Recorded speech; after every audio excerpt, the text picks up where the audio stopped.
All right, so hi everybody. You guys should be able to see the slides. If not, definitely let me know. I'm going to keep an eye out for the chat so that I can make sure I answer some of the questions that you have. What I'm going to do is I'm going to go ahead and go through all the basics about real estate 101 and how do you build wealth with real estate. And at the very end, I'm going to allow question and answer. The reason I do it this way is because sometimes people ask private information in the question and answer portion. So I want to make sure that the recording doesn't have any private information, just in case you guys have some questions. So we're going to talk about building wealth with real estate. A little bit about me. So I've been investing in real estate for about 10 years now, since 2015. And I started off because I really just wanted to escape my 9 to 5 and I wanted to have some additional way of making money when it comes to real estate investing. And the only way, or well, when it comes to everything, and the only thing that I really knew about was real estate investing. So I was like, you know what? Okay, I'm going to go ahead and take the dive and do the real estate investing so that I can make extra money. It seemed to me that this was an easy way that other people making money. But for me, it was very simple. It's like I wanted to buy a house and I wanted to be able to rent out rooms in the house so that I can offset my mortgage. I had this idea that if I ever lose my job, I don't want to have any issues in life, right? So if I ever lost my job, I don't want to be like, oh, wait, I can't afford my mortgage. And so now I got to foreclose on a property.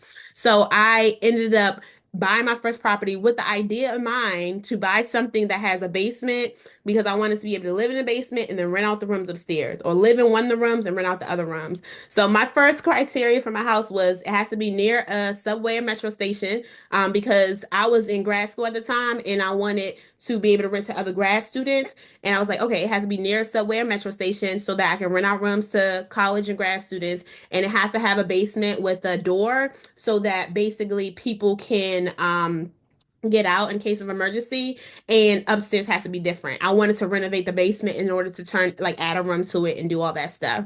So that's really how I got started, and from there I've just been buying properties. I read a lot. I'm such a nerd when it comes to real estate.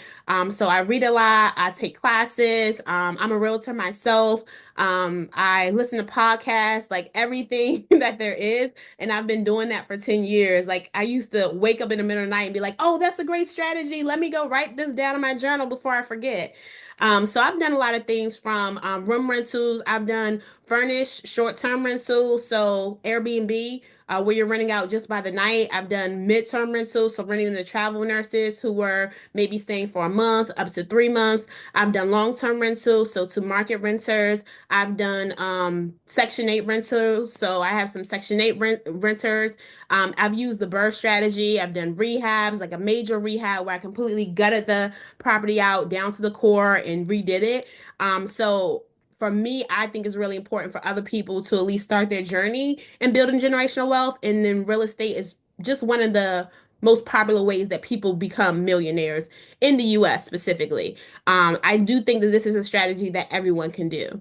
All right. So, a couple of years ago, I basically started this trademark. I trademarked my name Legacy Queen because I was like, I'm really, really passionate about making sure people build a legacy. And the way that they can do that is through generational wealth. So I trademarked the name Legacy Queen with the idea that I can help people and teach people what are the steps that you take in order to build a legacy for the next generation. What are these steps that you're taking in order to buy property, to invest so that you can leave something for your next generation?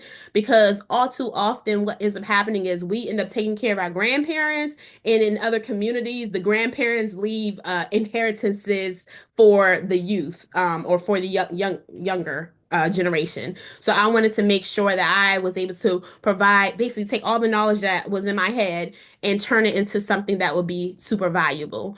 So I end up doing that. Now I have tons of workshops that I do throughout the year. Everything from our goal setting workshop, which was done in January, How do we find, analyze, and close on real estate deals? How do you get financing for your real estate deal? That one is actually on YouTube right now.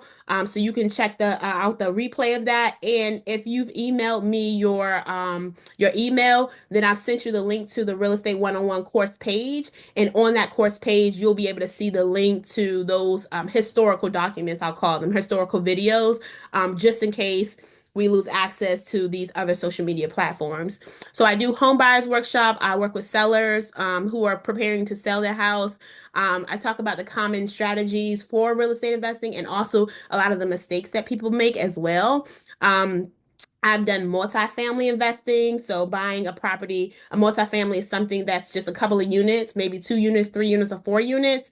I've done, and then I'm actually licensed in DC and Maryland. So I'll do down payment assistance workshops for my clients who want to use a payment assistance program to help them purchase a property. And then of course, because I own property, I'm a landlord. So I do a landlording workshop where if you own property, like these are things that you should be doing if you're going to be your own landlord and if you're going to be your own like property management company.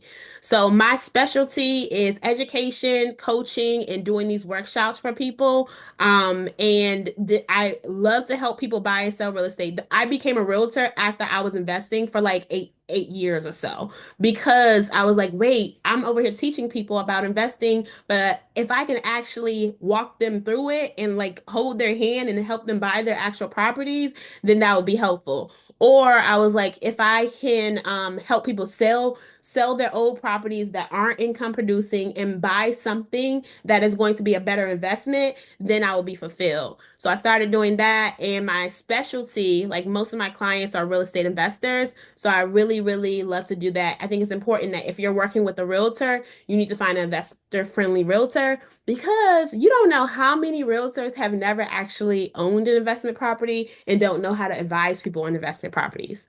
So today we're going to be talking about real estate wealth building, and I'm just going to do an overview of all the major concepts. And then as we have our additional workshops, we're going to go in depth on each of these different concepts. All right. All right. So first thing, do now. So I'm actually an educator. So I really do actually have homework for you all, and I have things I want you to do. So right now, I want you to tell me why you're intrigued by real estate. Like, what's your why? Why do you want to grow your wealth using real estate? There's so many different types of avenues that you can use. So I actually want you to let me know why do you want to build your wealth using real estate? What's your why?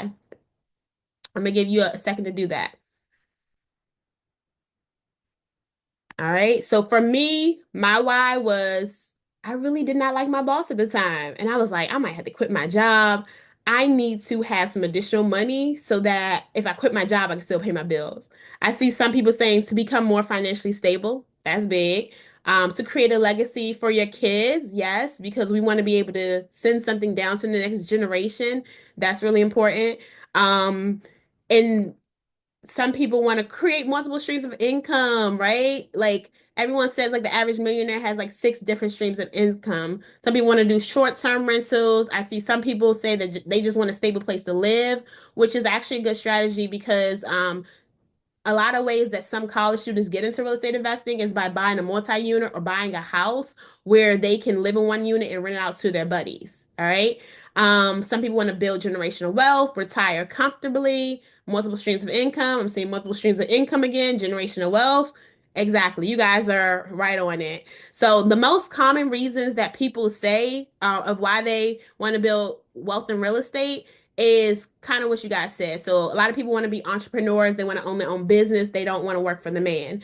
Some people don't have college degrees and they're like, you know what? I want to be able to make money, but I do not want to go to college, right? So I chose to go to college and I actually have a degree in counseling. That's why I like came across this education, like field, but I also wanted additional money on the side. Some people want cash flow or passive income. So the ability to be able to rent something out and collect the rent check every single month. Some people want a flexible schedule, right? Because when you're investing in real estate, it's not a 9 to 5 job. You kind of create your own schedule. Wanting to be your own boss is really important. I see that. Um, Some people want unlimited income potential. So, really, how much you make in real estate is completely, utterly, and completely up to you, right? If you want to make millions of dollars, you can put forth effort in order to make millions of dollars. If you just want an additional $1,000 on the side, you can put forth effort to just get additional $1,000 on the side. It's unlimited. It's completely up to you. Building wealth, career mobility, like we're going to go over in a second, all the different types of jobs in real estate, because I've only named two, being an investor and being a realtor. Earning passive income, cash flow, we talked about that. The tax benefit. So I had a client who came to me last year and said, hey, I'm in the medical field and I make a lot of money and I need some way to reduce my taxes. So is there any way you can help me out? What can I buy now so that I can reduce my taxes? Because essentially at the end of this year, I'm going to have to pay a lot more in taxes. So I want to reduce that. So there's a lot of tax benefits with that. Other people want to work from home. They don't want to be in the building. And ultimately, some people are just social, right? Like if you take a career interest inventory, you'll see that real estate is a very social field. You're talking to people, you're networking, and some people enjoy that social aspect of it. All right. So let's talk about the top reasons to get into real estate. Financial freedom is a really, really, really big one. So replacing your 9 to 5 income is the biggest thing. Financial freedom essentially means that you're making enough passive income to replace your daily income, your W-2 income. So you may work a job and say you make $5,000 a month. What you reach financial freedom when your passive income, your income from your investments is $5,000 a month or more. You've reached financial freedom. You don't have to go to work anymore. All right. You can if you want to. Also, being able to be an entrepreneur is a great way to have that financial freedom because once you're an entrepreneur, you have that financial freedom, you can really do whatever you want, right? You can open up a ice cream shop in the islands if you want to because you already have the income coming in. Supplement your income with cash flow. That's what I wanted to do. I still love my job. Didn't like my boss, but I still love my job. And I just wanted to have additional money coming in. And when I started renting out rooms, I realized like, oh, wait, I can use this extra money to travel with. So I actually started traveling a lot more because I was like, okay, if I can rent this room out for $800, then if I do it just for the summertime, that's around 3 months. That's $2,400. Oh, that's a trip. I can go on a trip. So some people just want the supplemental income. And then building wealth is a big one that a lot of you all have already mentioned. So approximately 90% of millionaires have accrued their wealth, at least in part through real estate investments. So that's really big, big, big, big that most millionaires own real estate, right? That is the avenue that they use to build their wealth. Whether it was real estate that was passed down to generation or something that they bought or flipped or sold, but that's how they're making their money. So when we think about real estate, think about all the different jobs, right? Because I talked a little bit about career mobility. There's a tons of different things you can do. You can be a real estate agent where you help people buy and sell houses, right? So I do that. You can be a property manager where you're managing rental properties, collecting rent, making sure tenants pay, filing for eviction if they don't, doing a lot of maintenance and repairs, right? You can be an appraiser. An appraiser determines the value of the property. So they basically say, like, hey, um, we've gone and we've taken pictures of this property based on the square foot and the neighborhood and other properties that have sold in this neighborhood. We think that this property is worth X amount, right? You can be a landlord, right? So property manager doesn't have to own the property. They can hire a landlord can hire a property manager. So a landlord is basically just a type of a real estate investor. It's a long-term investment strategy. All right. You can be a flipper, which is also a type of real estate investor. That's a short-term investment strategy. So I'm going to buy the house for low. I'm going to fix it up. I'm going to sell it for high. I want to do it as quickly as possible because I want to get my money in and out of the game as soon as possible. All right. You can be a home inspector where your job is to go through after a buyer has a property under contract, you're trying to go through and create a report of everything that's wrong in that property property so that they can make a knowledgeable decision of whether or not they want to move forward, right? So that's what a home inspector does. You can be a contractor, right? Your job is to fix up the property. And if you're a contractor on a super large scale, a lot of times they call those developers. A developer is a person who's gutting a house down to the studs, or they're taking raw land and developing it. So it's the entire process, where the contractor can be someone who's just coming in to paint your house or put down flooring. It can be really small jobs. A tradesperson. So I have a lot of students who are already in trades field, HVAC, plumbing, electrical. And so you can be a licensed tradesperson. And then some of those people want to get into investing as well because they're like, oh, hey, I can do plumbing. I know my boy over here, he can do electrical. If we start investing, we can work on each other's property and make some money. So that's an option as well. A title company. The title company is basically an attorney's office. Their job is to make sure that no one else owns the property that you're about to buy, right? So the title company, they're examining the property, they're looking at the entire history of ownership in order to determine if anyone can claim ownership of that property, right? So if you want to be, you can work for a title company and not be an attorney, but I think the main person who is doing the work is the attorney. So all you lawyers out there, consider real estate law as a part of your trade if you want to. And then you can also be a lender, right? The lender's job is to loan money to people so that people can buy properties, right? I think the average cost of a house in America is like $400,000. So unless y'all got that in your pocket, if you do, let me get $5. Unless y'all got that in your pocket, then the lender's job is to make sure that you lend people money so that they can purchase the property, but they have to make sure that that's going to be a good person to lend to. All right. What I'm mainly going to talk about in this real estate one-on-one course is being an investor, right? I'm going to cover very briefly being a realtor, but being an investor is something that everyone can do. And I love it because you do not need a license or certificate to be a real estate investor. You do not. Being an investor, you're really focused on cash flow, which means making money from the properties that you own, residual income, so getting money to come in on a regular basis. You're trying to build wealth through appreciation. So appreciation is when the value of your property increases. Forcing appreciation, when we force appreciation, we take a property and we do some strategic renovations like kitchens and bathrooms, update the kitchen, update the bathroom. Now the house is worth more. You have forced appreciation. All right. A cash out equity, whether it's tax, a cash out equity that is taxed is when you go to sell an investment property, you have to pay taxes on your capital gains. And then tax-free cash out equity is when you refinance the property. You put a different loan on that property. So you pull out some equity, and then that amount that you pull out becomes a new loan on the property. You don't pay taxes on that because it's technically a loan. And then tax deductions and depreciation as well. All right. So let me tell you a little bit about my pathway. I went over it a little bit, but basically, I bought my very first house in 2015 and I was house hacking. House hacking is when you live in one portion of your property and you rent out the other portion. So you live in one room and you rent out the other rooms. You live in one unit and you rent out the other units. That's house hacking. So I essentially house hacked. I think it's the safest way to get into real estate. I'm sorry, I'm not going to say safe because you're living with another person, but in terms of getting started, I think it's a really good way to get started, right? Because you're living in the property, so you have a little bit more control over things as well. All right. After I did that, a couple of years later, my property actually got enough equity for me to refinance my property. So I was able to refinance my property, and I should remember this. I either took out 50,000 or $100,000. Now, when I bought my property first, I bought it strategically. I was looking at the trends that were happening, and I said, okay, this is going on down this area. It has to get over to this area later. So let me at least buy in this area before it's fully appreciated. And then that way, as the development continues in the community, my property value will increase. So that's what happened. So a couple of years later, I refinanced my property. I either took out 50,000 or 100,000.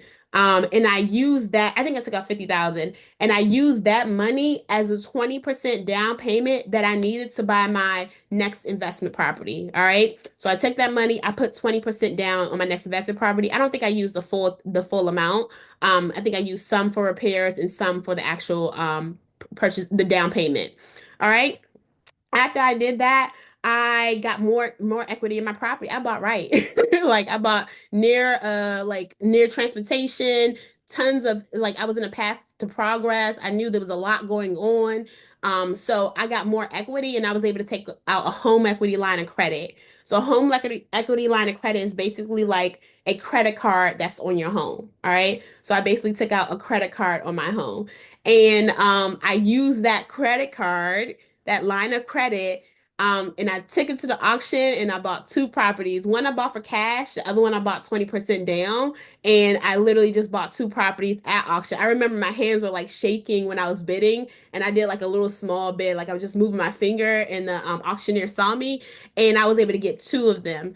All right. And then eventually, as those, because I bought those for auction at auction, they were super cheap. They need a lot of work. So I put the work into it and then I refinanced the properties. And that means I pulled the money back out that I put into it. That gave me that money back, right? So I bought it for low. I put a little bit of money into it.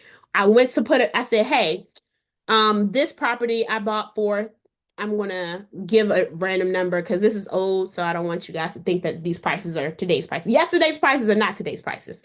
So this property I'm getting at auction for $100,000. It's actually worth 150.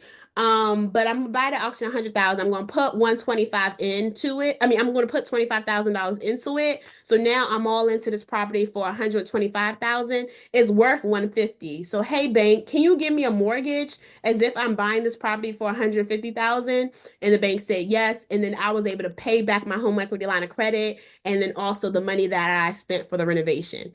So that is essentially called the Burr method when we do that process over and over again. So I just kept buying, kept buying, kept buying. I was in a little women's entrepreneur group where basically just me and my friends, we would just get together and talk real estate. And we realized that real estate was a big boys game. So we was like, well, we need to talk about it as girls so that we can go ahead and build something on our own. So we would hold each other accountable, like, hey, you buying a property this year? All right, I'm gonna buy one after you. Okay. And then we just kept doing it and kept doing it over and over again.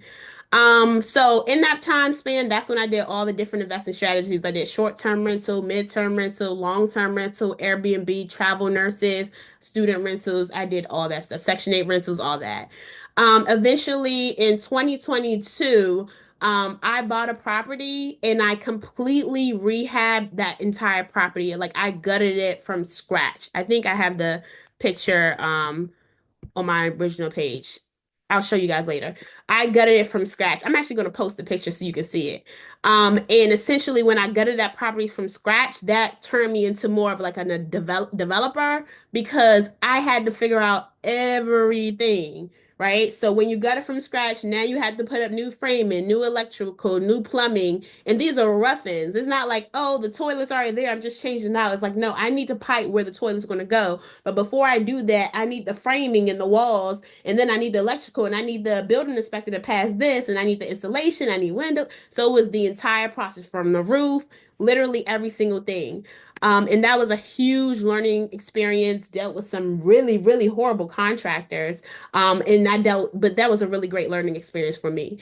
And then eventually I just was selling properties, right? So I was making money. I've already done the renovation on them. I've rented them out for a couple of years because when you rent them out for a couple of years, at least 1 year, then you don't pay the same amount of capital gains taxes as you would pay if you did a short-term flip, which is less than 1 year. So by keeping a renter in there for at least 1 year, you're going to pay less in taxes when you go to sell it. And I was able to use that to build my wealth. So that's why I'm just like, I need other people to know about this because if I can do it, anybody can do it. So let's talk a little bit about the importance of real estate, and why you should bet on real estate. So in America, everyone says home ownership is the American dream, and I get why they say it, but it's really about real estate investing in general. 65% of Americans own real estate.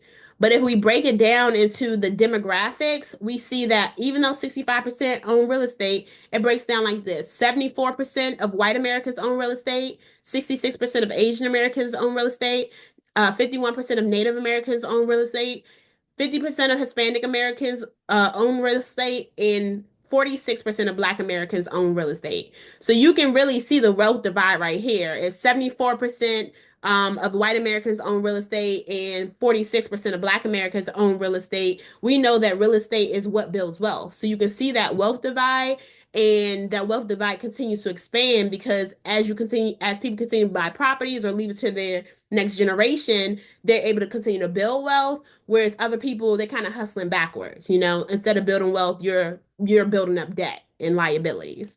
Um, so I want to teach you guys about the importance of assets. Assets is the biggest thing because we want to increase our net worth, right? When you say, I want to build wealth, wealth means your net worth. How much are you worth right now, right?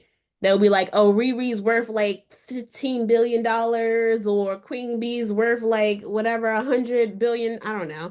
But what is your net worth? Net worth is basically a simple math equation. It's all of your assets minus your liabilities.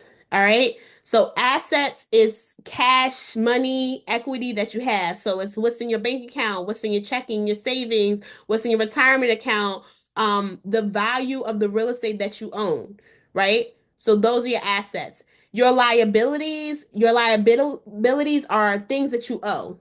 It's the debt that you owe. So if you have credit card debt, if you have a personal loan, if you have a student loan, your liability is the mortgage on your house, right? Your house is what it's worth. The liability is a mortgage. So I bought this house for $400,000. It's worth $400,000 because I just bought it, but my mortgage is for 370. So assets minus liability equals net worth. Your car loan, any type of debt. So when we talk about net worth, I want you guys to subtract your liabilities from your assets. The goal should be to increase your assets, decrease your liability, increase your equity, and increase your cash flow. All right. So, but how do we do this? So let's just start with the very first step to building wealth. And I threw this slide in here because literally everyone asks me this on my videos, like, what credit score do you need? First step to build wealth, get CIA verified. CIA is credit, income, and assets. You cannot, I'm sorry, yes, you can buy a property without credit, income, and assets, but it's hard to do that. So credit, income, and assets, the minimum credit score that you typically need to qualify for a traditional loan is 580. But I want you to get a 620 because I want you to have the best interest rate available. All right. Income. A common rule of thumb is that your mortgage payment shouldn't be no more than 28% of your monthly gross income. So same thing, your rent payment shouldn't be more than 30% of your income, around 30% of your income. So your lender is going to look at that to see if you are buying a property that you really can't afford. Like, oh, this person, they make $5,000 a month, but this property is $4,099. They really can't afford this. All right. So when you're looking at properties, because I do love to do this, and you go on like Zillow, Realtor.com, and you're looking at properties, go down to the section where it says what the monthly payments are going to be, and then look at that monthly payment to see what percentage it is of your current monthly payment, of your current monthly income. All right. That way, like, hey, if I want a more expensive house, then I need to apply for a promotion, or I need to get a second job, or I need to do something like that. All right. And then assets. Assets is the value of the things that you own. So when a lender is asking for assets, they're mainly looking for like your checking account, savings account. I always tell people last 60 days of pay stubs, last 60 days of bank statements. They want to know that you've saved up enough money to be able to put a down payment on this house and still have money left over to be able to cover yourself in case anything happens. So that's why they're looking for the 3 to 6 month savings so that if anything does happen, you can cover after you close on the house, you can still cover yourself while you're looking for another job. So you need your down payment, and you also need your we call cash reserves, which is your 3 to 6 month savings. And sometimes your cash reserves can be in a like retirement account. Like they just want to see it there, and they want to see like a phrase that says that, hey, you can access it if you need to. And then sometimes for your down payment, that can be paid through a down payment assistance program, whether that down payment assistance is a grant or a loan. Um, all right, and then okay, so perfect. So, really quickly, when you guys do your homework tonight, I want you guys to calculate all of your assets and all of your liabilities. I want you to literally create a list of your assets, and I'm looking for your overall net worth. So you can do it by month too. I like that, but this one is like everything, right? All your assets, cash. This is how much money I have in cash. all your checking. In this checking account, I have this amount. In this savings account, I have this amount. In my bonds and my CDs, I have this. In my stocks, I have this. My money market account, I have this. The cash value of my life insurance policy is in my retirement account, my IRA, my 403b, my 401k, it's this.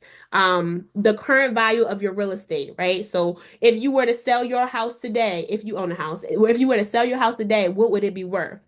If you own a business, what is your business worth? So calculate all your assets and get your number. And then I want you to calculate all your liabilities. Don't forget any. Calculate all of your liabilities. So any debt that you have, your credit card balance, like the overall balance, not the monthly payment, the overall balance, okay? Your car loan balance, your mortgage loan balance, right? So for those of you guys who own a home, maybe when you bought your house, your mortgage was 350, but you've lived in it for all these years, so now it's down to 290. So you're just going to do your balance, all right? Your student loan balance, any personal loans you have, any credit cards, any other lines of credit that you have, and past due taxes, because some of us still got to pay taxes that we owe from previous years. All right, so take all your liabilities, and your homework is to figure out what your net worth is. All right. All right, so ways to make money in real estate.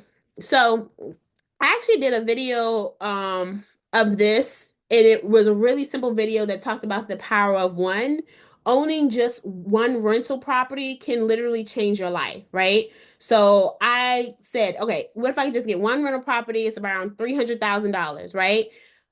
You have the option to put a 15-year mortgage on it or a 30-year mortgage. A 15-year mortgage basically is going to be a more expensive, it's monthly payment, but you end up paying less over the long run because your interest rate is lower.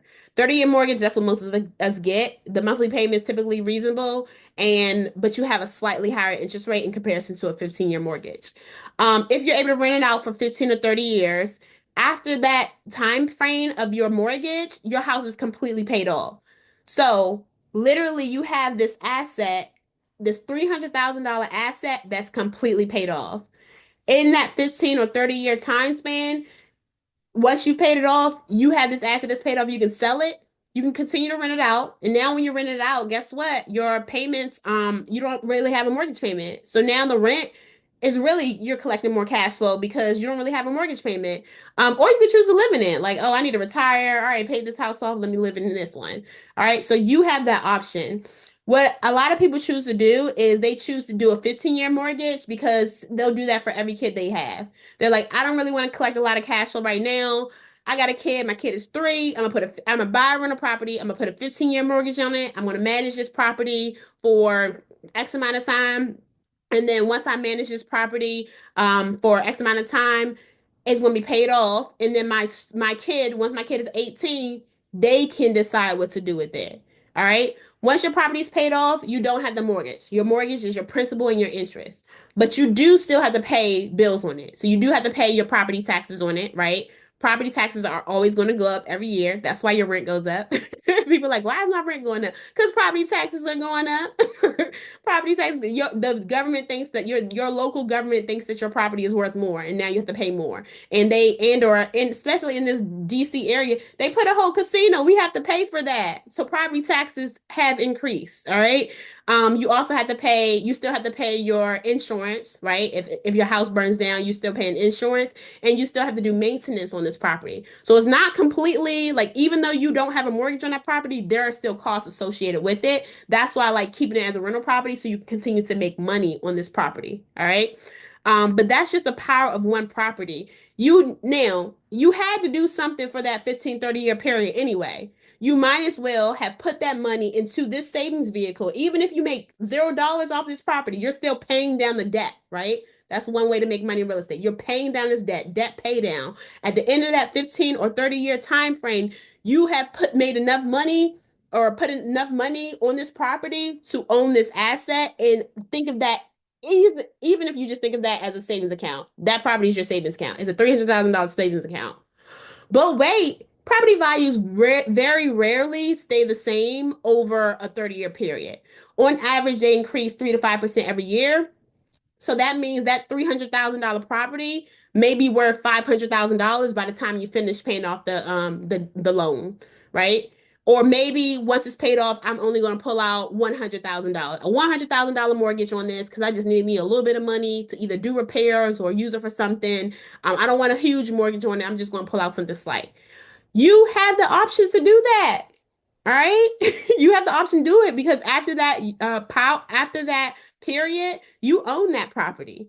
So that's why I say it's really important. Even if you just buy one property, it's really, really important to do that, especially for people who have kids. If you're able to do it, go ahead and do it. Get a property for each kid. And that way, by the time they turn 18, they can each have a property either live in, they can sell it for and use the money to do whatever they need to do, or they can rent it out, sell it, and use the money for college tuition. Or they can rent it out and they can become an investor themselves. They can live in it and rent out rooms. It's just so many options. That's the power of one. All right. So another way to make money in real estate is through equity. So I just talked about it a little bit. The value of properties tend to appreciate over time. So they appreciate 3 to 5%. So I just say like say 4%, right? If I want to be a millionaire in 10 years, right? With 10 properties, this is how I do it. If properties are on average appreciating around 4% and I buy a $250,000 property, right? That's possible in some areas. In my area, it's more of a condo, but that's still cute too. $250,000 property. Say that property appreciates 4%. The next year, that property is going to be worth $10,000 more, right? So if I multiply that and I have 10 properties, each worth 250,000. So maybe about one property a year and they're each 250,000. And I did that. Now I have 10 properties. Each of those 10 properties are appreciating 4% a year, which is around $10,000 a year. That's around $100,000 of appreciation every single month. All right. I mean, it's not every single month, every single year. Don't don't come for me. Every single year. All right. In 10 years, you'll be a millionaire because that $100,000 from 10 properties, which started off as $10,000 from one property, will just continue to multiply and multiply and multiply. And then in 10 years, you'll literally have $1 million worth of equity, right? That's how you become a millionaire, right? That's how a lot of people do it. Um, and it's even gonna be more than that because we say 4% conservatively, but sometimes in some areas it appreciates even more, you know? And I'm giving it a long time span because even if like one year it goes down, like one year may drop, the next year may pop up even more. That's real estate. Real estate is in cycles, so it goes up and down and up and down, up and down. All right. All right. So we just talked about debt pay down, right? You're paying down your debt for 15 to 30 years. That's how one way to make money in real estate.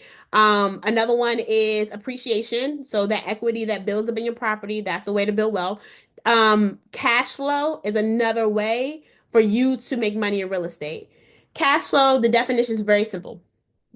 Your income minus expenses equals cash flow. Income and what do y'all think the income is? Income is the rent payments. Income minus expenses equals cash flow. All right. So if I have one property, on average, we look at as real estate investors, we're like, we want to make at least $300 from each property, right? So say I have one property, it's making $300 a month times 12 months is around 3,600.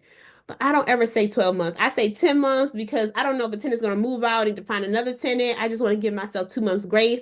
And then also 10 months is it's easier to multiply that. So let's say I'm making $3,000 a year in pure cash flow from this property, right? I take this $3,000 I'm making per year, and now I own 10 properties, right? So once again, that maybe I'm buying just one property every single year. One property every single year for 10 years. I'm going to commit to doing that. By the end of that, then instead of making $300 a month, I'm making $3,000 a month, right? And that means I'm making $30,000 a year if I'm only doing a 10-month year and I'm not including those last 2 months because of vacancy or turnover or anything else. I'm just giving myself a buffer. All right. So from 10 properties, you're now pulling in $30,000 a year for this property. And for a lot of people, that's literally their salary, right? Or if your salary is $60,000, maybe you want to get 20 properties. Or maybe you just want to be able to, that was a big thing on me. I just want to be able to take off of work when I want to and not be afraid to leave without pay. Like, oh, I'm not coming in today. I'm sorry, you won't get paid if you don't come in. That's okay. I have money. I have extra money coming in, you know? I just want to be able to do something like that. I want the flexibility to continue to work the job that I love, but have this additional money. Or some people are like, no, I want to quit my job, and now I need to know exactly how many properties I need in order to do that. All right. So that's how we do it. In order to determine cash flow, I gave you guys the most simple definition of it, which is your income minus expenses. Expenses include your principal and interest, which is your mortgage, right? Your mortgage is how much the bank is giving you, times your interest rate, how much you're paying in interest. Your expenses also include your taxes and your insurance, your property taxes and your home insurance. And then it includes your operating expenses. So operating expenses is putting aside money in case you have to do mow the lawn or do snow removal, or you have to fix a toilet, or you have to do like any type of maintenance that you have to do on the property. And I'm set operating expenses because that's what you're just normally doing, right? Tenant said the toilet's not working, you got to fix the toilet, clearing up a clog, stuff like that. All right. But you have capital expenditures. So capital expenditures are the major stuff that you're saving up for because you know it's going to happen. You know that a water heater, you have to get a new water heater every 10 years. So let's save a little bit of money now, every single year, every single month, put a little money aside to this little kitty, this little separate bank account so that you can use that money for any major repairs. You know that you're going to have to get a new roof in 25 years and you plan on owning the property for a long time. You know that you may need to do a new furnace. So you're always putting aside a portion of that rent to the side as a part of your capital expenditures, because you know you're going to have to do these repairs in the future. All right. And then if you decide to get a property manager, say you don't want to manage the property yourself, you can decide to get a property manager. That's an option as well. That needs to be included in your expenses. So when I say income minus expenses, make sure you do all your expenses. Don't be like, oh, well, it's income minus my mortgage, but I still got these. No, now you're losing money. It's not cash flow. All right. So income minus expenses equals cash flow. So I actually have a spreadsheet that is super, super detailed that breaks down how do you analyze a property, and you just plug in your numbers and you do the calculations. However, you guys can also just do this by hand by doing exactly what I did, what I told you guys to do just now. All right, so how can I even afford to buy real estate? We talked a little bit about it before, and a lot of people use a mortgage in order to buy real estate. So they go to a lender, and then the lender basically gives them a mortgage, and well, they qualify for a mortgage, and that's how you buy real estate. But then some people are saying, like, I don't want to be in debt. So y'all tell me, is debt good or is debt bad? Which I think is debt good or is it bad? Okay, I had someone says debt is good. Oh, someone said depends. Good. Okay, another good. Both is good and bad. Okay. That's good. I already like the way y'all are thinking because y'all have the right mindset, right? Because most people say debt is bad. Don't go into debt because it's bad. But as someone just told me, the right kind of debt is good. All right. So is debt good or bad? It depends. Poor people use debt to buy liabilities. They use debt to buy things that do not make them money. Little latte, boba, this boba tea, eating out all the time, shopping, clothes, a luxury nice car. Like you can get a regular old car that drives, but you want to ball out. Poor people use debt to buy liabilities. In that case, debt's bad. All right. Successful people use debt to buy assets. So I'm using debt to buy things that make me more money, right? That's a cost benefit analysis. If I take on this debt, I can make $300 a month by taking on this debt. So that means that I can pay this debt, i.e. my mortgage back with the income, and I'll have additional money coming out. So if I borrow this money, I'll make even more money. Okay, that makes sense. All right. When debt is used to buy an asset, it's called leverage. So I'm leveraging other people's money in order to make sure that I can go ahead and buy something that can make me more money. All right. So the power of leverage is this. You apply for a mortgage, you qualify for a loan, you apply for a mortgage, the bank says, hey, yeah, we'll go ahead and give you a mortgage. So the bank buys a house, basically. You put a little down payment, but the bank has most of it. They buy the house. The tenants are the ones who are paying the loan because they're going to be the ones to pay rent. So your job is just to keep good tenants in there who are going to pay their rent, right? So that can be tenant who's using a voucher and the government pays a portion of their rent, or a tenant who's a market tenant and they're paying their own rent. Or if you're doing room rentals, maybe you have multiple tenants in the same place. The tenant is just paying you income and you're using that to pay off the loan. The property manager can handle everything. If you want it to be passive, it can handle everything. Other than that, real estate is not passive, meaning you don't do anything. But the property manager can make it more passive because they'll handle a lot of the day-to-day stuff. They'll handle the maintenance requests. They'll handle rent collection. They'll handle sending tenant notices for lease violations, things like that. I like to manage my own properties. But I also sometimes hire a property manager. It just depends. You got to make sure you have the good one. Um, Based upon the income that's coming in and the expenses that you're paying, you're collecting cash every single month, right? So that's your cash flow. So tenants are paying down a loan, that's debt pay down. You're collecting the additional money, that's the cash flow. So that's the income minus expenses. You're collecting that additional money. And in addition to that, inflation is happening where the value of your property is increasing every single year in order to build you wealth.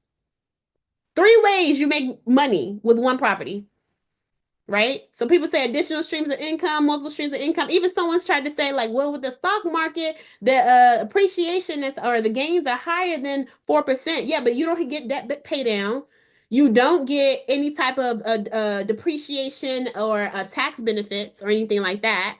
You don't get to collect cash flow. Well, actually, some of them pay dividends. But for the most part, you don't get to pay collect cash flow. So I'm naming all these additional ways that owning real estate or owning an investment property can help you to go ahead and build wealth. Somebody said, is student loan debt bad? It depends, because I just said it's a cost benefit analysis, right? Is student loan debt bad? What are you using student loan debt for? You using it to get a job to make you more money?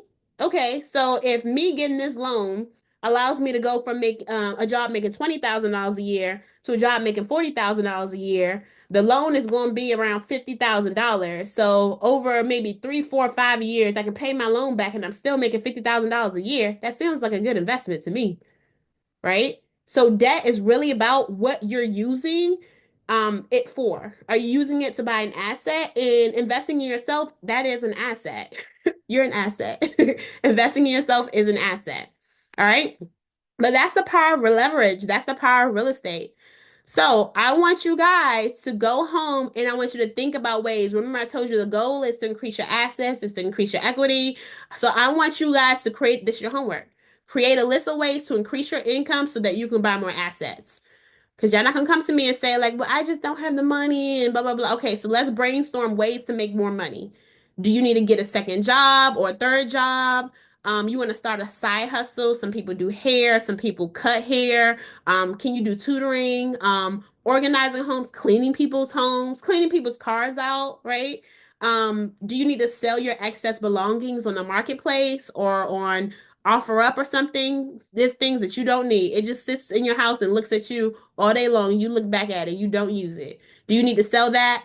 Does paying off high interest debt help you to make more money because now you're not paying those interest payments? So I'm looking at things that are high interest debt, credit cards and stuff. You're paying for the item you bought plus interest on it. That doesn't make sense. So let's go ahead and pay those off so that you're not paying an additional fee on the money that you borrowed to buy a liability. Do you need a house down? So live in a smaller, less expensive property. For those of you guys who don't have families, you may have the opportunity to just rent a room out for a year. And instead of spending the big payment on the apartment that you have by yourself, you're renting a room and you can save up a lot more money and use that money to save up for your down payment for your house. If you do have a family, you still may be able to live with another family, maybe split expenses or even just get a smaller place. Like, listen, y'all, I know, listen, for next year, we will have to sacrifice, get a smaller place because we really want to own our own home, you know? And that way, the landlord won't kick us out when y'all go and damage everything. All right. Because we own the home. All right. House hacking. So if you own a home, do you want to now rent out your basement or rent out a room in your home? Whether even short term, like just for the summertime or just for the weekend or for certain events. How are you making additional money? Are you handy? Can you refurbish some things and sell old things? So taking your old furniture, sand it down, paint it white, paint it light gray or whatever, resell it, find ways to make additional money. And that's going to be your homework assignment because the way that you're able to afford the down payment is when you can start to find ways to make additional money. So yeah, so let me wrap it up a little bit. So when it comes to getting financing for real estate, I already have an entire video that we've done with Aria workshop that I've already done, and it's posted on my page. So definitely go and check it out.